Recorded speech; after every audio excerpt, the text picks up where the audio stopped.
તો અમદાવાદ શહેરમાં ફરી એકવાર નબીરાઓ બેફામ બન્યા। રાજપથ રંગોલી માર્ગ પર એક કાર ચાલકે ભયાનક અકસ્માત સર્જ્યો।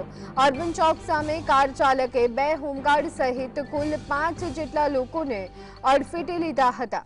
આ ઘટનામાં ઘાયલોને તાત્કાલિક સારવાર માટે ખસેડાયા છે। અકસ્માત સર્જી કાર ચાલક ફરાર થઈ ગયો હોવાના અહેવાલ મળી રહ્યા છે। ટ્રાફિક પોલીસે ઘટનાને ગંભીરતાથી લઈ કાર ચાલકને પકડવા અને સમગ્ર મામલે વધુ તપાસ શરૂ કરી છે।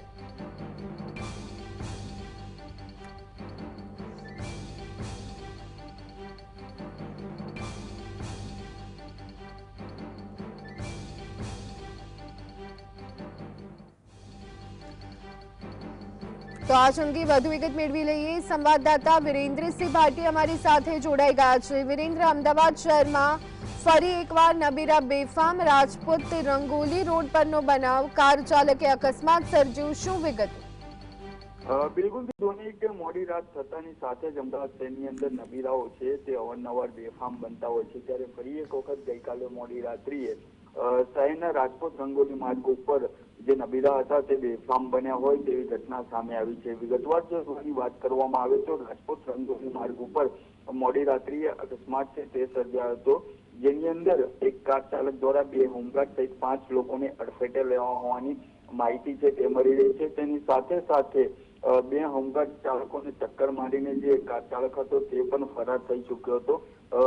ઘટના જે પ્રમાણે ગંભીર બનતાની સાથે જ 108ને જાણ કરી દેવામાં આવી હતી। તેની સાથે સાથે સ્થાનિક ટ્રાફિક પોલીસને પણ જાણ છે તે કરવામાં આવી હતી।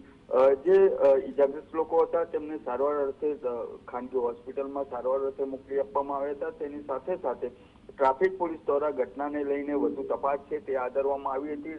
આસપાસના જે સીસીટીવી છે તે પણ પોલીસ દ્વારા એકત્રિત છે તે કરવામાં આવી રહ્યા છે। કઈ વ્યક્તિ દ્વારા કઈ કાર ચલાવીને આ અકસ્માત સર્જાવવામાં આવે છે તે એક તપાસનો વિષય છે, પરંતુ આ પ્રકારની ઘટનાઓ શહેરની અંદર મોડી રાત્રિએ અવારનવાર બનતી હોય છે। તેમાં પણ એસજી હાઈવે હોય, સિંધુ ભવન માર્ગ હોય, તે માર્ગો ઉપર આ પ્રમાણેની ઘટનાઓ સર્જાતી હોય છે અને નબીરાઓ છે તે બેફામ બનતા હોય છે। ધ્વનિ જી આભાર વિરેન્દ્ર, સમગ્ર માહિતી આપવા બદલ।